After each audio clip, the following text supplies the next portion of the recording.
when they are done with the dialysis, तो क्या initially शुरुआत में क्या साइड इफेक्ट्स होते हैं ऐसे जो पेशेंट्स एक्सपीरियंस करते हैं?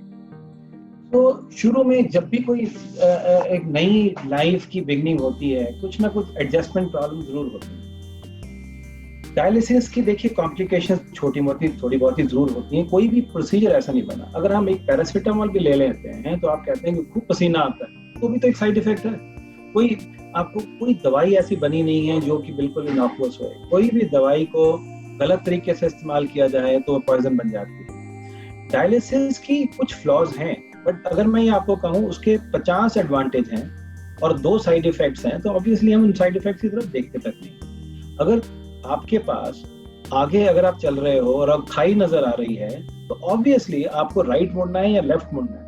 राइट वाले पाथ में अगर कुछ कठिनाई है तो भी एक्सेप्ट करना है, लेफ्ट में जिसको हम ट्रांसप्लांट बोलते हैं उसमें करना है तो उसमें भी कठिनाई है तो भी एक्सेप्ट करना है, लेकिन आगे तो नहीं चलना। आगे तो खाई है, आगे तो श्योर शॉर्ट डेथ है, तो आपको मुड़ना है। और जिस चीज ने आपको नई जिंदगी दी है उसके बारे में बुरा बोलना, I think it will be very very unfair.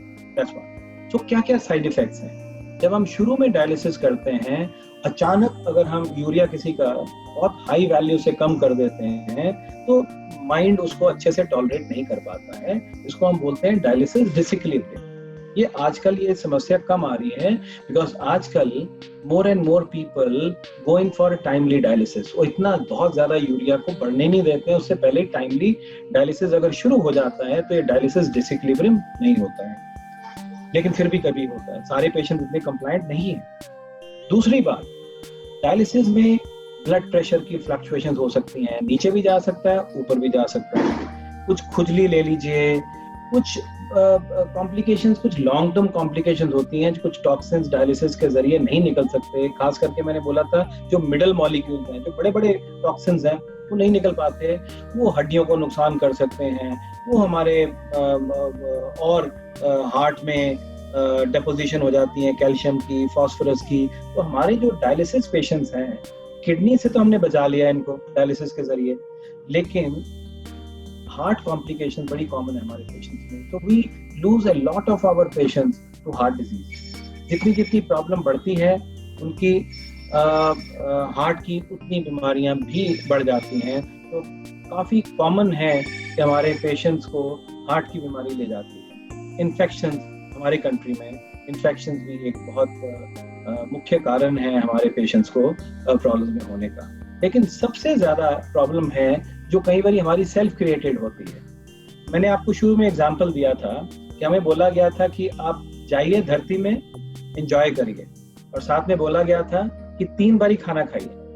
हमने क्या किया, अपनी मर्जी से ही 3 बारी की जगह 2 बारी खाना खाना शुरू कर दिया। फिर हमने 1 बारी खाना खाना शुरू कर दिया कि चल रहा है काम, और 6 महीने के बाद हम स्केलेटन हो गए।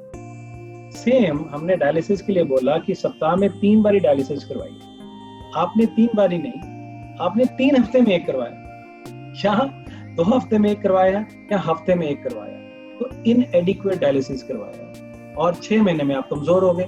और फिर आप कहते हो कि देखिए जी, हमने तो कहना माना, हमने तो डायलिसिस भी करवाया, हम फिर कमजोर हो गए। आधी बात बता रहे हैं, आधी बात नहीं बता रहे। You have not disclose that आप इनएडिक्वेट डायलिसिस कर रहे हो। तो हम डायलिसिस में एक बहुत बड़ी हमारी समस्या है, वो है मैल न्यूट्रिशन। डायलिसिस एक प्रोसीजर है जिसमें आप देखिए एक मेम्ब्रेन के साथ आपका ब्लड कांटेक्ट में आता है। एक ऐसी प्रोसेस है जिसमें बॉडी में इन्फ्लामेशन, जैसे कि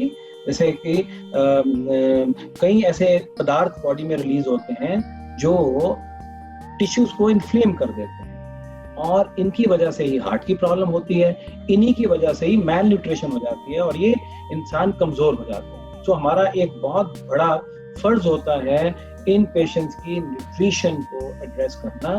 डेडिकेटेड डाइटिशियंस हैं और हम भी बार बार रीइंफोर्स करते हैं कि एक तो पहले एडिक्वेट डायलिसिस करवाइए, फिर आपको अच्छी भूख लगेगी, और अब आप हाई प्रोटीन डाइट खाइए। जब किसी की किडनीज खराब हो रही थी, याद रखिए ये बहुत ही कॉमन मैसेज है, जो पेशेंट्स को किडनी की प्रॉब्लम है, हम उनको किडनी की प्रॉब्लम को बढ़ने से रोकने के लिए कहते हैं कि आप प्रोटीन्स कम खाइए ताकि आपकी किडनी बची रहेंगी, ज्यादा देर तक काम कर पाएंगी। लेकिन जब उनके डायलिसिस शुरू हो जाता है तो हमें इमीडिएटली ये डाइट को चेंज करना होता है कि अब जो किडनीज का होना था वो तो हो गया, अब हमें हाई प्रोटीन डाइट खा के शरीर को बचाना है। किडनीज को बचाना मकसद नहीं है, किडनीज को तो अब जो काम था वो डायलिसिस कर रहा है, अब आप बाकी शरीर को बचाइए हाई प्रोटीन डाइट के जरिए। तो these are few important messages I would want to give। तो हम डाइट में प्रोटीन को रिस्ट्रिक्ट करते हैं, फास्फोरस को रिस्ट्रिक्ट करते हैं, और फास्फोरस को कम करने की कुछ दवाइयां भी दी जाती हैं।